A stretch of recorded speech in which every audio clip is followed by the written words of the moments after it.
Good morning, everyone. Welcome to the People's National Party headquarters. And here with me today, we have the leader of the party and the leader of the opposition, Mr. Mark Golding. And to his immediate right, the legal advisor of the party, Member of Parliament from Western St. Andrew, Anthony Hilton. Today, we're going to be having a discussion with you, the members of the media and the wider public in relation to some happenings around the outcome of the general elections that were held just over a week ago. Some may be wondering why it took us so long to speak, but we are of the opinion that you have to have the discomfort of thought before you have the comfort of opinion. In other words, you should first seek to understand before seeking to be understood. And so we took the time so we could examine the information that is out there. We could meet with the officer core of the party, which we did yesterday, and to meet with the candidates. And we also had that meeting as well yesterday. We will undergo a process of review that will start from the constituency level, getting a report from the individual constituencies. We will also get a report from the regions based on how our party is structured. And of course, there will also be a national appraisal committee that will look at the election results, what we did right, what we did wrong, what we need to improve on, and the process to implement any change. Now I'm going to ask the leader of the party to give a more general overview of the elections and the way forward. Thank you, Dr. Campbell. Ladies and gentlemen, members of the media, good morning.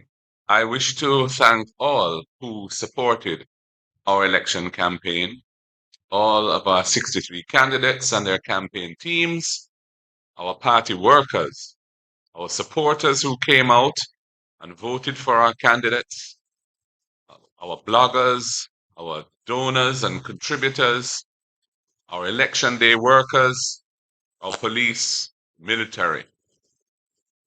We increased our vote nationally in this election by over 97,000 Jamaicans. And we doubled the number of seats that we hold in Parliament from 14 to 28.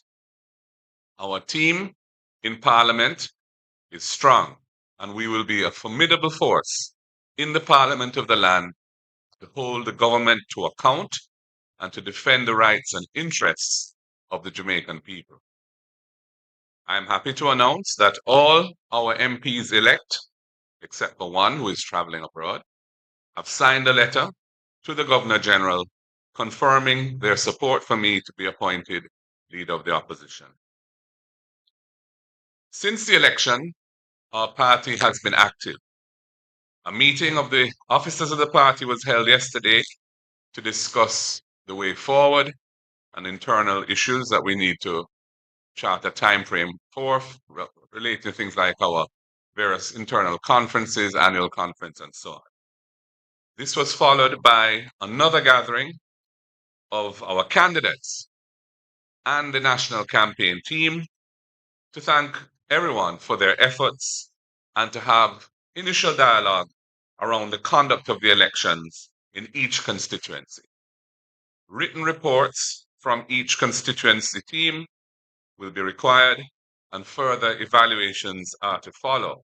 And the General Secretary mentioned an appraisal committee which will be constituted to do an overall in-depth assessment of what took place.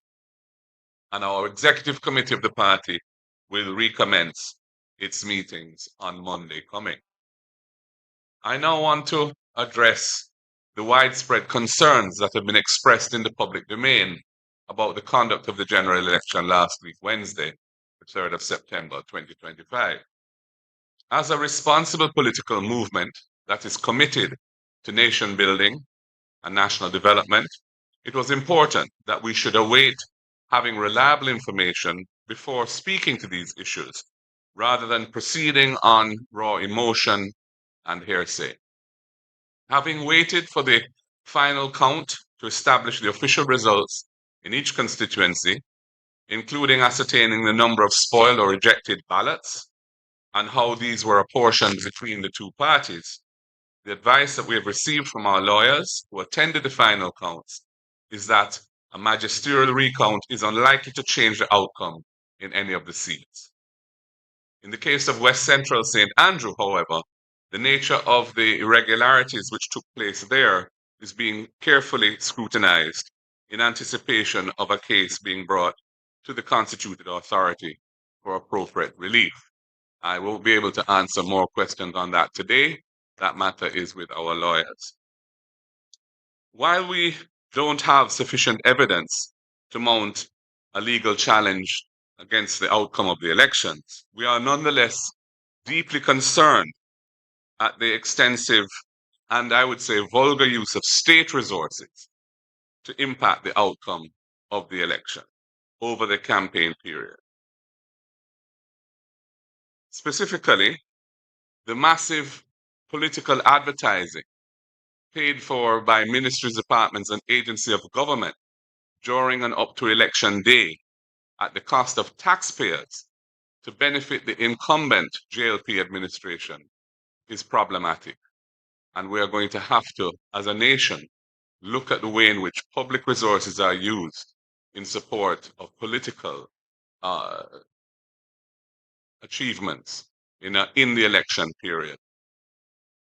We're also concerned about the unprecedented scale of distribution of benefits, black tanks, fertilizer, building materials, cash, by both the state and the Jamaica Labour Party. And in some cases, it's very different to distinguish one from the other. And we have received numerous reports of widespread suppression of PNP votes across marginal constituencies, with reports of very large sums of money being paid. And this strategy was enhanced by the timing of the elections and related giveaways in the back to school week, when parents in low income families in particular are most vulnerable and could be financially induced to prioritize loyalty to their families and their children over party loyalties. A second concern we have is in relation to some aspects of the operations as conducted by the Electoral Office of Jamaica.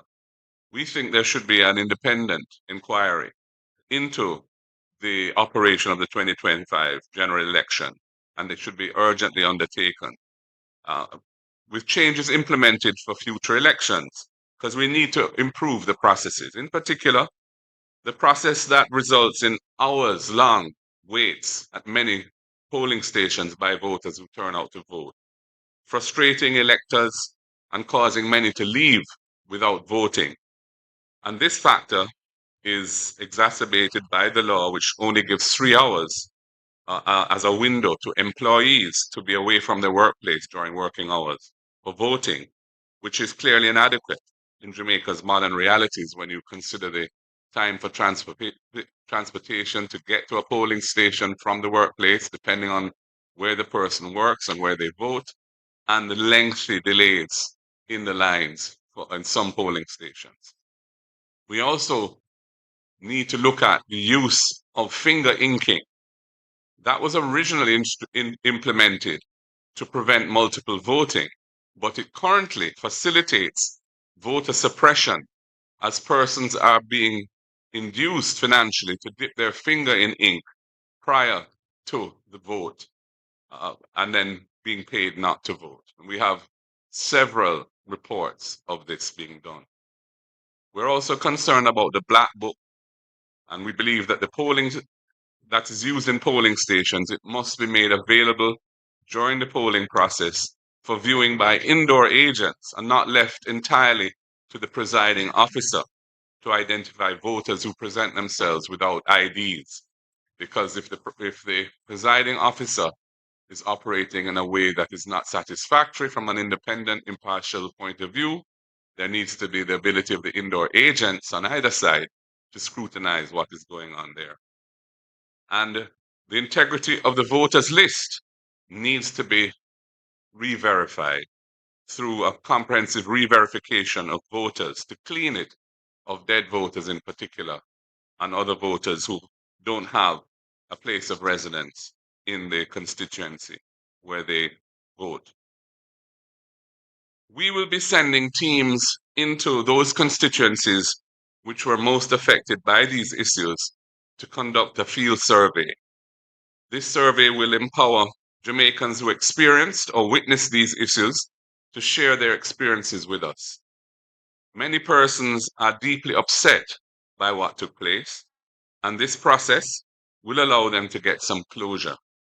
It will also assist us to advocate for changes to the law and the processes of elections that will ultimately help to protect Jamaica's democracy from tactics that clearly affected the ultimate outcome of the 25 general election and which are not contemplated by the system that we have.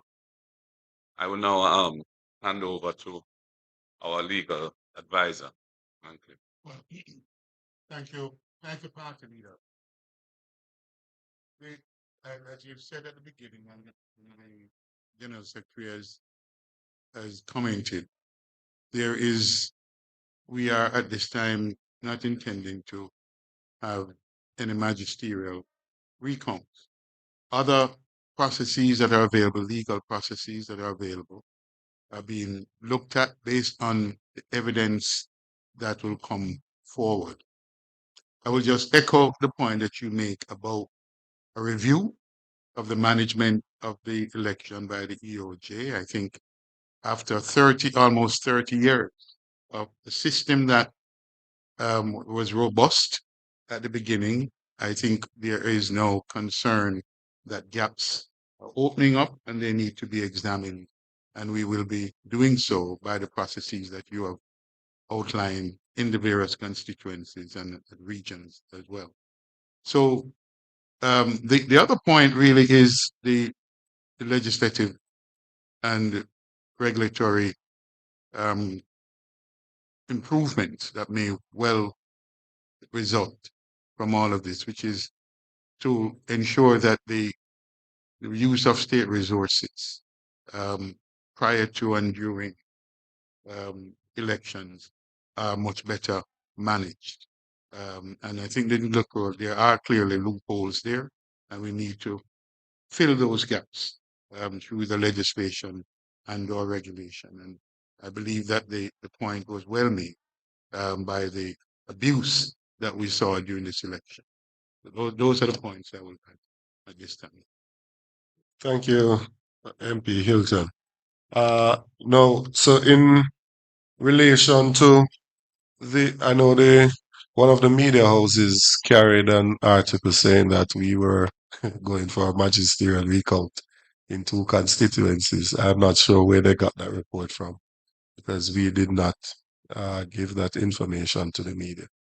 We know that on the night of election, you have a preliminary count, and in the days after, you have the final count, which we waited on, so we could get what is the official result from the EOJ. And after looking at that, we realized that there were 3 constituencies: Central Kingston, East Central St. Catherine, and Northern Trelawney, where the number of rejected ballots were more than the margin of victory.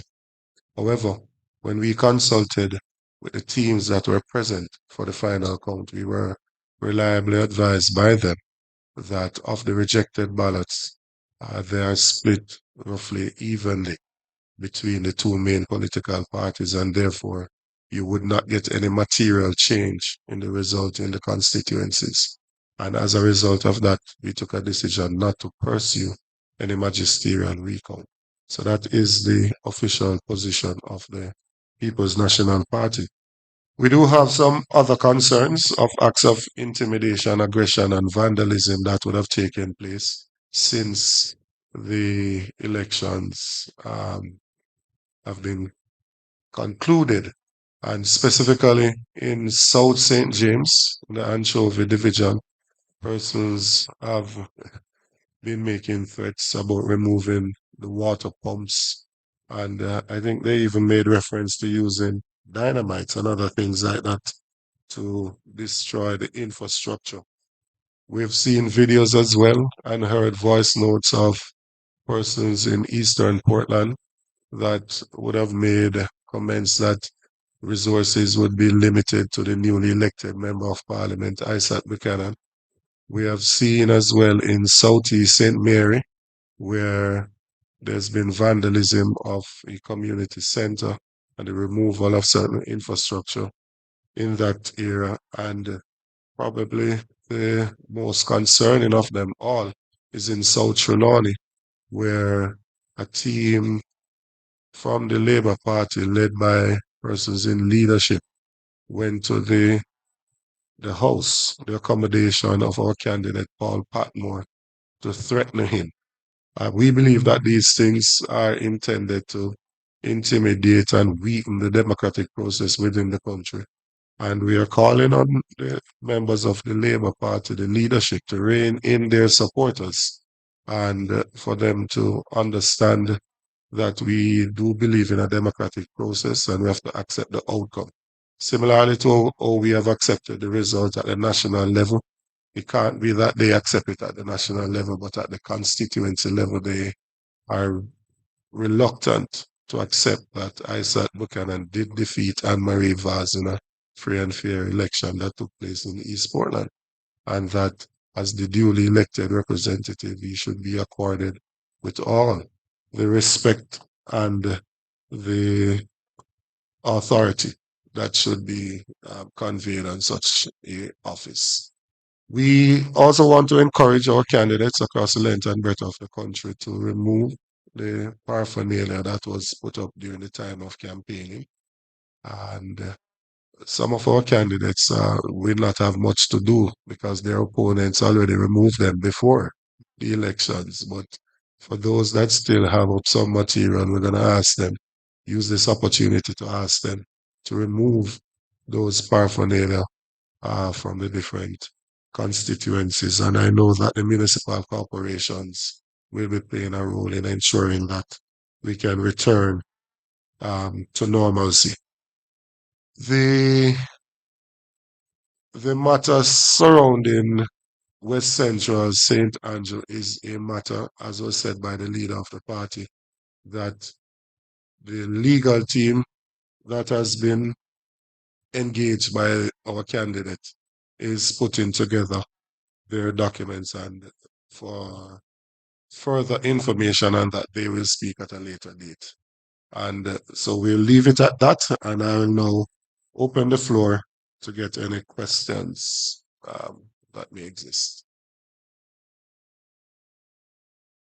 Who's monitoring this? Is it Nationwide or Riva? What is the appropriate name?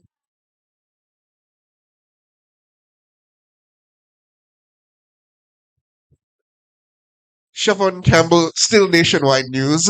My question is to Mr. Golding. Based on the concerns raised, are you casting doubt on the legitimacy of the outcome of the 2025 general elections? And are you concerned that such doubts would raise speculation in Jamaican people and cast a shadow on Jamaica's electoral process?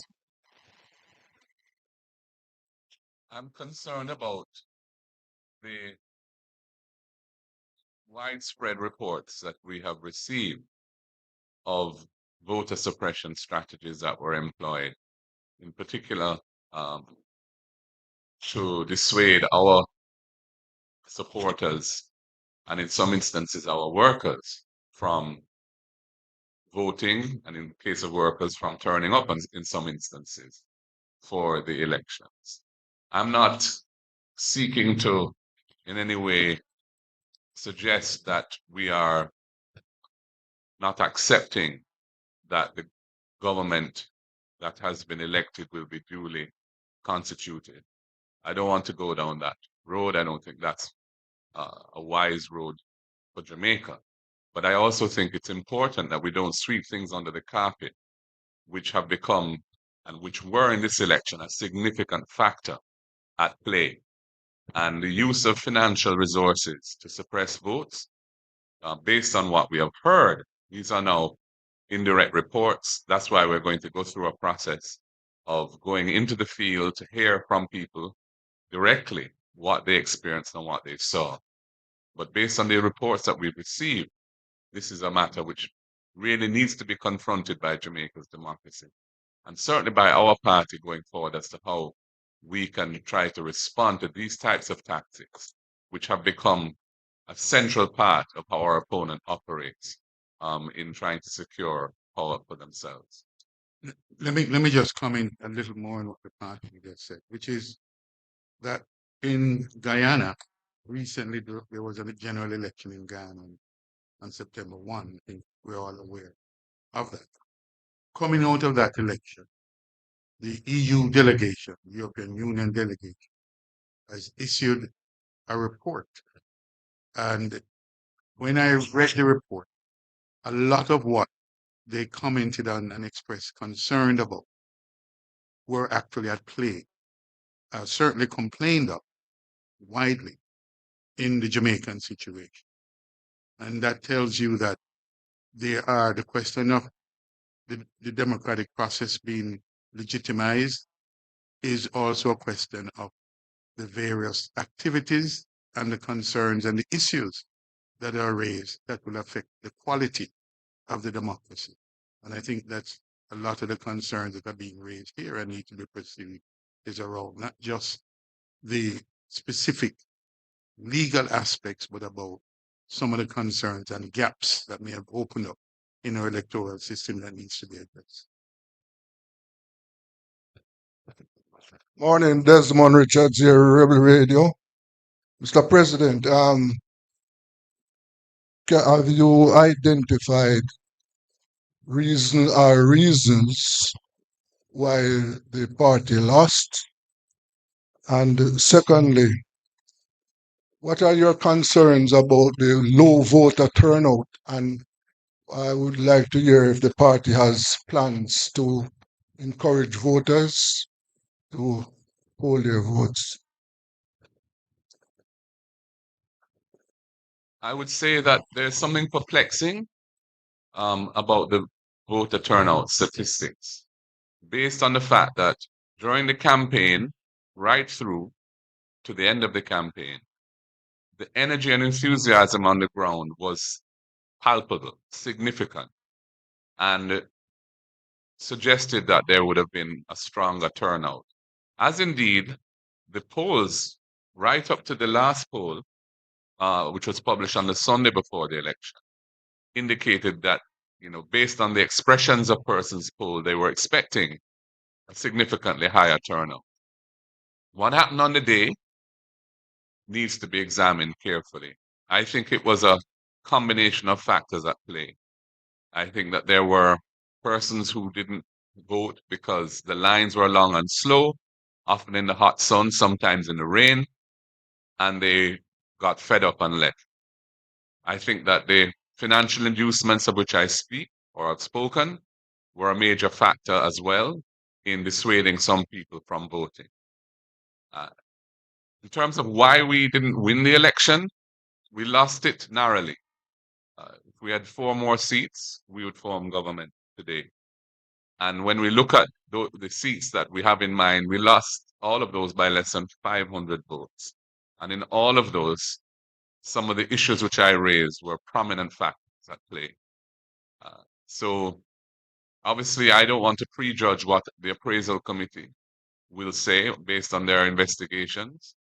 But as I said, the low voter turnout is a bit of a mystery as to why that transpired, given what we know and what we saw and what we felt during the campaign.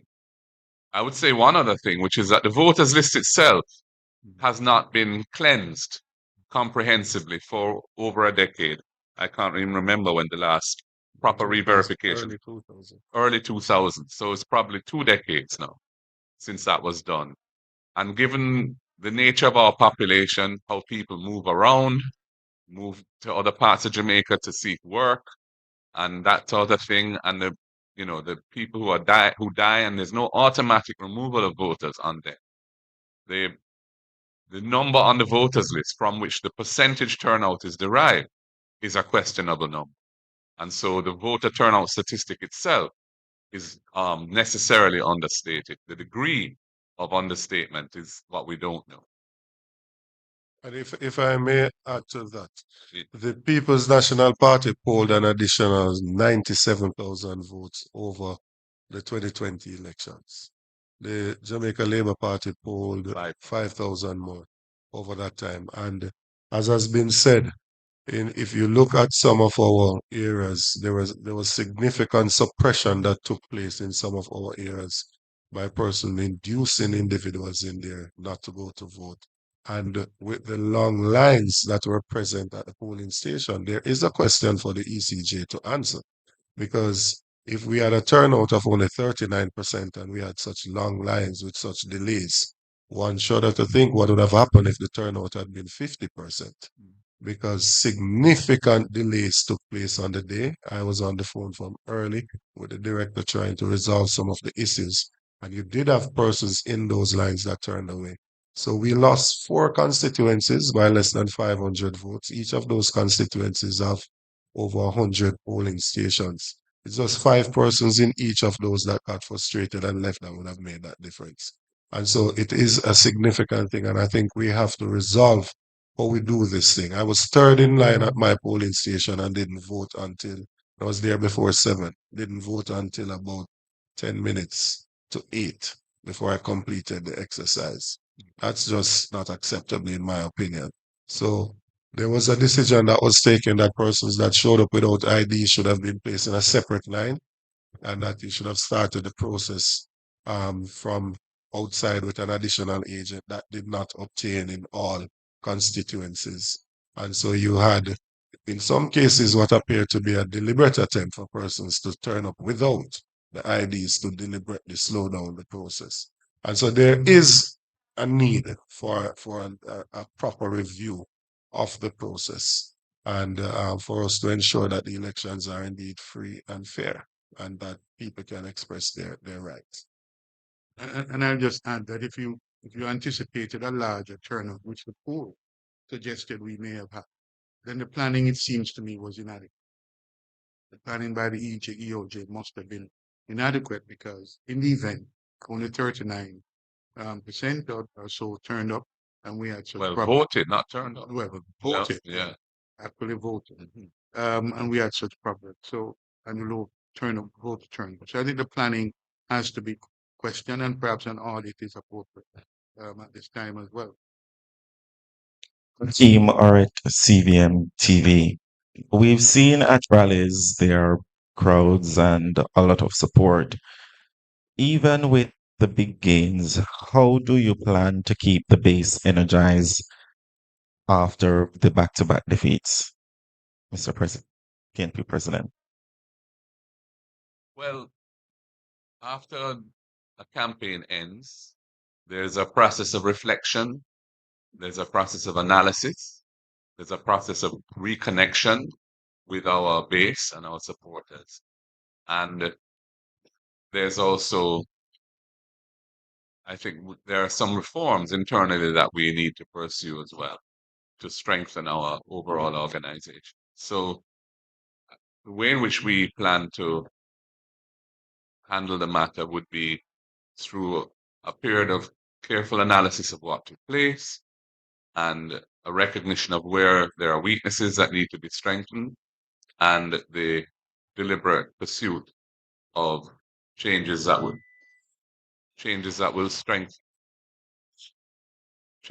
strengthen those weaknesses.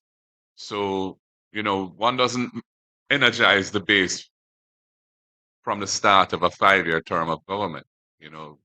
Energizing the base comes from the kind of process involved in campaigning. But what we need to ensure is that we stay in touch with our base, that we strengthen our constituents in divisional organizations, so that when the time comes, we're able to deliver an effective result. And we are starting now from a much stronger position than we have enjoyed over the previous 5 years.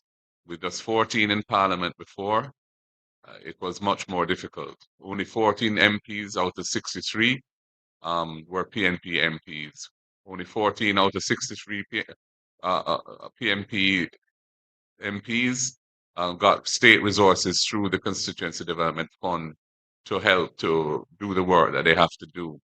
So it's moving from a very limited base in Parliament is difficult, and it required extraordinary effort to take us where we are now. With 28 seats to their 33, 35, I mean, the situation is much more balanced, and that will enable us to build on that to be even more effective next time around. But you also pointed out partly that there'll be engagement in the field from now in the reviews. I believe, certainly speaking from my own constituents and from talking to others out of yesterday's meeting, that process of engagement will be helpful because a lot of the concern and the sense of dejection that is there comes from some of these things complained of. And I think once you're on the ground investigating, giving people an opportunity to speak and to vent some of that frustration, I think that will be part of the process of healing and engagement with them. Part of the process of healing and engagement. So I think that process will be ongoing. Morning again. Indulge me a couple of questions. One, given what you have described as acts of voter suppression, can you indicate whether or not the PNP has made a formal complaint about electoral fraud or irregularities to any state organ? And if so, in what constituencies? That's one. Two, can you indicate, sir, what is the projected spend for the People's National Party during this election campaign? Can you say also how was it funded and what percentage is corporate donation? And then finally, personally, Mr. Golding, is this disappointing for you? And if so, how disappointing? So your first question was whether a formal complaint has been made to any state organ in respect to the voter suppression of which we speak. The answer to that is no. We are, as I've said, going into the field to do a survey so that we can get more tangible information rather than the indirect reports that we have been receiving. Through the reports we're receiving is really through both things like social media, but also more importantly through the campaign structures that we have. But we want to go into the field and get more, a more comprehensive survey of what took place. At that point, we can decide, where we go from here. There isn't really any state agency that is mandated to address that issue. That's one of the challenges we have. So it's that is something we'll have to consider carefully as the best way to proceed, to deal with this. Some of these things may require a strengthening of the electoral law itself, the Representation of the People's Act, which, to take into account the kind of methods and tactics that are being employed in this era relative to when that law was last amended or reviewed. Other things may just require an internal response as to how we manage that kind of process going forward. So that's my answer to your first question. Your second question was about campaign finance. Yeah. I haven't seen from our treasurer yet a final report on the level of funding raised and expended. Based on my assessment of it or knowledge of it, I would say most of the funding that we raised came from donors. Some are corporate donors, some are individual donors. And I'm very sure that they were within the overall envelope allowed by the law in terms of the limits. I can tell you that because I have a sense for the numbers, but I don't have the specifics. And the third question was about yeah, it's a mixed feeling. I feel pleased that we are on the up and up, that we have managed to double the number of MPs that we have in Parliament, that we are going to have a team in Parliament now that is going to be formidable as an opposition. given the people who won. And we have an excellent team. And the fact that we got 97,000 more votes this time than we got in 2020 is also significant as an increase.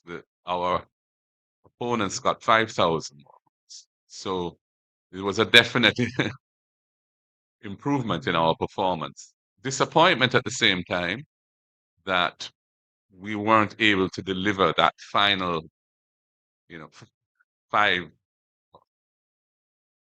additional, well, call it 4 that we needed to just have 32, which is the threshold for winning. That was disappointing. And when we look at the seats that we thought we would have won and didn't, we have to look carefully at why we weren't able to prevail there. I think that the reasons for that were more to do with factors that took place on election day itself and maybe the night before or 2 nights before, rather than the campaign as a whole. I think the campaign as a whole, we ran a pretty exemplary campaign. I think it was a much more active campaign than our opponents in terms of presence on the ground and meetings and rallies and the attendance at those rallies. I think our manifesto was delivered in a reasonable time so people could digest it and was well received. I think that our performance in the election debates, where most people feel that we won each of the 3 debates, was also significant and helped us along. But, we weren't able to actually cross the line first because things went on, as I said, the very end of the process, which we were not able to respond to effectively on the day. And for that, we must all take some responsibility, including me as party president.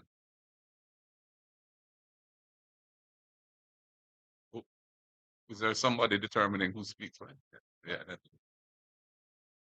So, Morning, gentlemen. yeah.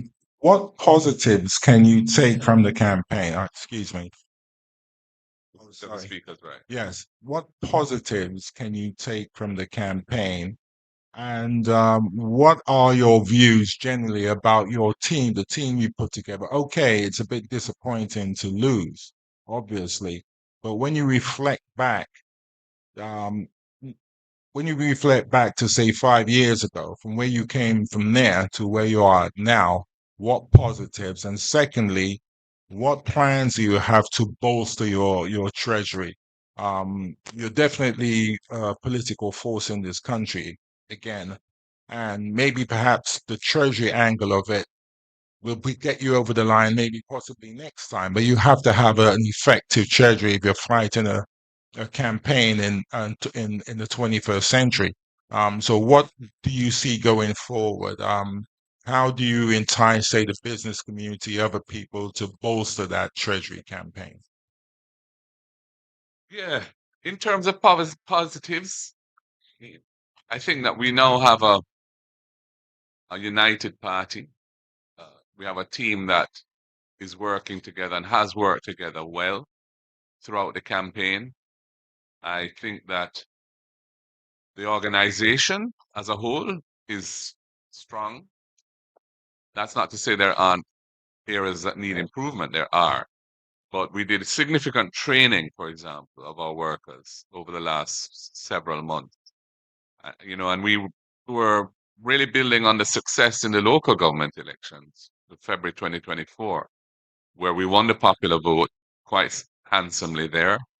And we ended up with 6 municipal corporations and the city municipality of Portmore making 7, which is the same number as the JLP have, but we have 1 more division than they do. So there's been a kind of process over the 5 years of building an improvement, which I think was reflected in the 97,000 additional votes that we got and the 14 additional seats that we won. Now, going forward, you mentioned the Treasury. I mean, we got, I would say, good support from the donor base that we have, corporate and individual. We were able to finance our program. We didn't have the sort of additional resources for deploying in the field to do the sort of things that we were up against, and that was never part of our budget anyway. We weren't seeking to do that. That's not a strategy that we employ. But, in terms of being able to pay our media houses for the advertising that we had booked and developing that advertising and paying our party workers, for their efforts and the paraphernalia and so on that we were able to hold our own. And going forward, we will just be encouraging Jamaica to understand the importance of maintaining financial balance in how they fund political parties, because if one party has excessive resources relative to the other, it can affect the democratic outcome of elections quite easily. So, these are the sort of arguments that we impress upon donors, and we have been, we get good response for the most part. So I don't have any issue really there with the fundraising side of the campaign.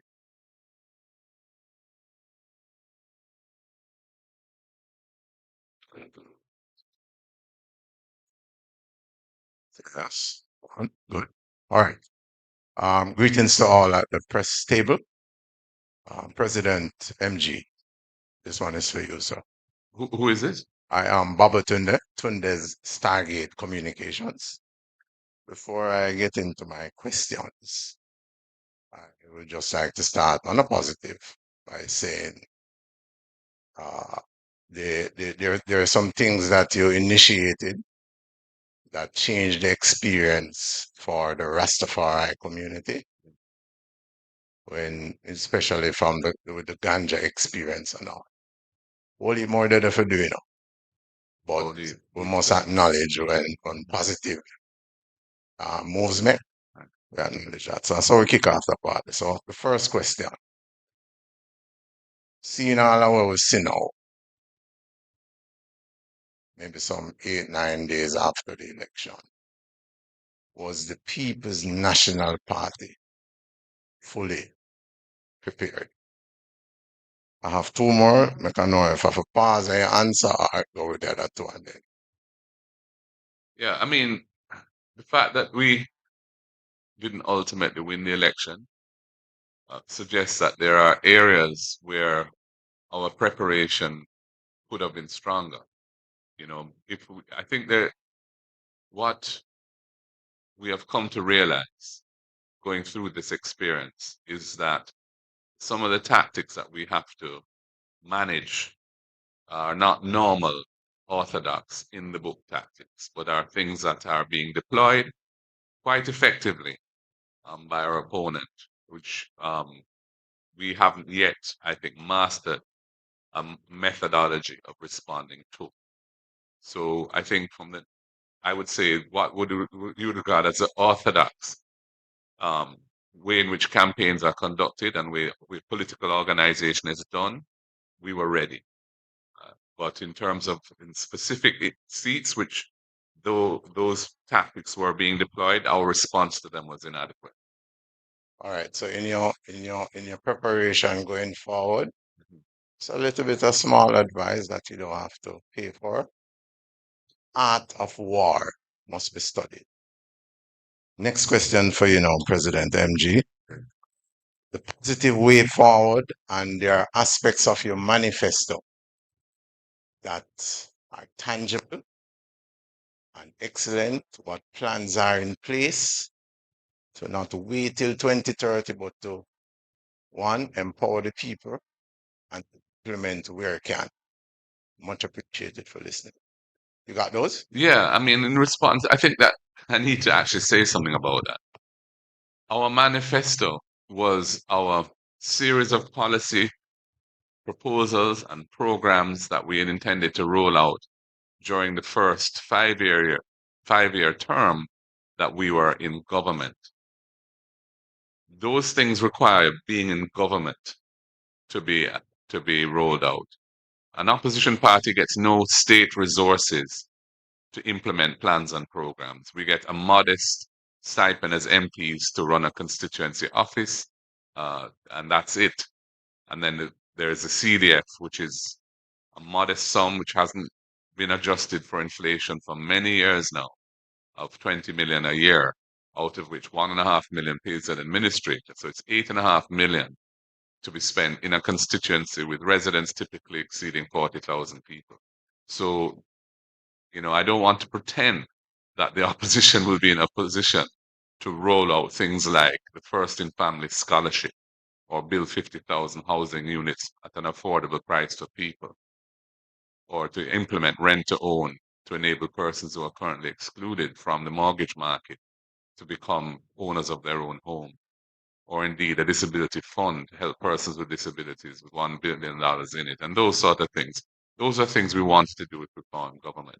What we will be able to do is individual MPs who have won will be able to pursue their own particular set of policies that they had brought to the people. Some of them will take time. It won't happen overnight. Resources are always an issue. And to the extent they're able to garner additional support through creative methods of fundraising and using the goodwill of people who might want to support those initiatives, that will determine how quickly they can do what they want to do. But it's going to be more on a constituency and an MP level that you'll see things happening rather than nationally, because an opposition party is not able to, or indeed expected to, implement national policies. That's for the government of the day.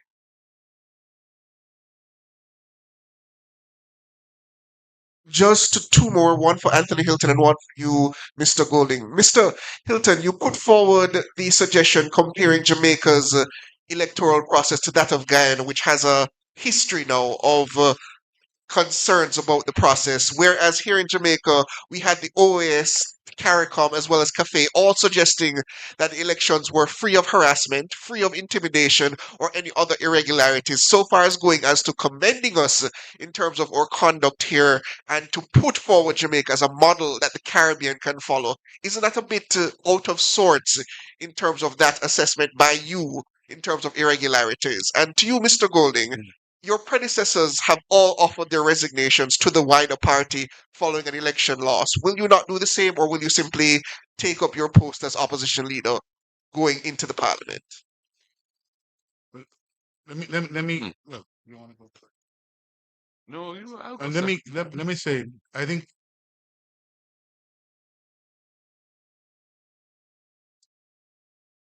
the aspects. I don't think what you characterize as overstatement, notwithstanding anything that has been said by CAFE or any other organization that participated.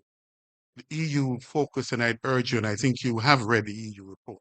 And if you have, then you'll see that they commented on some other aspects of it, much of which we saw in full force here in Jamaica. The issue that we believe needs to be addressed as an urgent matter is the whole issue of the advertising and promotion before and during the campaign with we believe excessive state resources. And that aspect of it and others were specifically commented on. So my advice is that whatever the specific limitations or the concerns that the OAS or other monitoring group didn't address, the EU's report, I believe, was much broad-based and some of it very relevant to Jamaica. If I may add something to that before the leader answers the next question. I think we've been very responsible as a party. I think we've been very responsible. Nationwide carried a story that CAFE said that 21% of the persons at the polling station at 5 o'clock were not allowed to vote.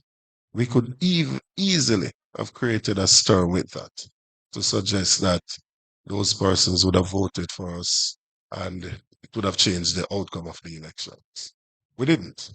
We waited for good information, right? For additional information. And we have seen where over the last 2 days, the ECG has refuted what was carried as to what CAFE had said. And then since that, CAFE today in the paper is clarifying that that did not actually take place. So I believe the comment that was made as well was not necessarily comparing the electoral system in the two countries, but about the report that came out of the election. So I don't know how you got to the point of saying he was comparing the two electoral systems. He was speaking to the report that came out and said that there are similarities that we have seen the same thing here. Cafe, CARICOM, and other OAS, other persons that came here would not have been out in the field to see that $100,000 was offered to an indoor agent not to work, or offered to a cluster manager to give me the canvas of this party. They would not have seen that. They would not have seen what took place in the field. They would have been at the polling station, right? They would not have seen the night before that somebody was offered money to dip their finger in ink and therefore can't show up to the polling station. They would not have seen where we saw some persons, MPs, trying to separate people into lines as to who you are going to vote for, totally inappropriate, right? From a high-ranking member of the Jamaica Labour Party. So the issues that we are bringing forward here are things that we have contemplated on, we've heard about, and not just anecdotal things, but things that we can say, these, based on the reports that we've gotten, and there's additional work to do, but there is sufficient evidence to speak to it at this point to suggest that there was indeed an attempt to suppress the votes. Remember that we did run a campaign, where the last credible poll that came out before the election had us ahead by 3 percentage points, right? Not like the one from Nationwide that said we're 13 points behind. That was totally fraudulent, right? And if you look at the outcome of the elections, it was within 1%, as in the popular vote. So it was within that margin of error. And that is after all the suppression that took place by the Labour Party and the delayed voting by the ECJ that caused persons to leave the polling station and not being able to participate. In relation to, well, first of all, I'm not aware of any historic precedent of which you speak. There have been instances where party leaders have offered their resignation. There have been instances where they haven't, to my knowledge. I serve at the pleasure of the party, and I'm happy to continue to serve in the capacity as leader for as long as the party wants me to. And thus far, all of the MPs who have been elected, all 28, other than one who's overseas traveling, have signed a letter confirming that they have confidence in me and want me to be the leader of the opposition. Right. And that's where it is right now. If I may add again, if I may just add something to that. I want for us not to mislead the public with some of the statements. There are some things that are being said in the public space that are just not true. Andrew Holness was defeated by Portia Simpson Miller in 2011. It seems persons have forgotten that. He did not resign, nor did he offer any resignation. He stayed there. He did not even make public the appraisal committee report that was done, right? 10 of the 21 MPs signed a no confidence in him. He's the one that saved himself with his casting vote. I also hear persons saying that it's historic, unprecedented, this third term. When they say one complain about the PNP being in office for 18 years, the PNP has won 4 consecutive elections in Jamaica. So what is historic? It's historic for the JLP that they have won 3 elections. It's not historic for Jamaica. PJ Patterson won in 93, 97, and 2002. Why do we continue to mislead the public in this vulgar manner? Mark, I just heard what you said. It's one thing to be endorsed by the party and have the party's confidence, but do you yourself, do you want to lead the party? And then secondly, I'd like to follow up and saying you don't really want to, as a party, enter another period of fractiousness, internecine warfare that splinters the party. I think you've been an MP since 2007. 2017. 2017, beg your pardon. You brought the party back. It seems united. You fell short. You've doubled your seats. I mean, that I think will go down in history. But do you want to lead the charge? It's all very well being endorsed. You seem to have a good support team around you, but in your heart of hearts, do you want to lead the charge going forward? And secondly, I'd say that you seem to have a deep bench, both in the lower house. What are your plans for the upper house? A lot of bright people around, a lot of people who can take positions. How do you want to lead them, and how do you want to deploy it? Well, I'm not going to comment on the composition of the Senate, which is, you'll hear more very shortly on that. In terms of my own personal aspirations, Al, I feel a continued commitment to my country, Jamaica, where I was born and where I've lived all of my life other than when I was studying abroad, and which has been very good to me, and which my parents, instilled in me a sense of service to the people of Jamaica. And I am willing to continue and plan to continue to serve my country through the political process as leader of the People's National Party, moving ahead, going forward from the significant achievements that we have managed to garner in these elections to a victorious result next time round. And as I said, I serve at the will of the party. And so as long as the party has confidence in me to continue, I will be here. Thank you very much, ladies and gentlemen. I hope it was informative, and have a great day.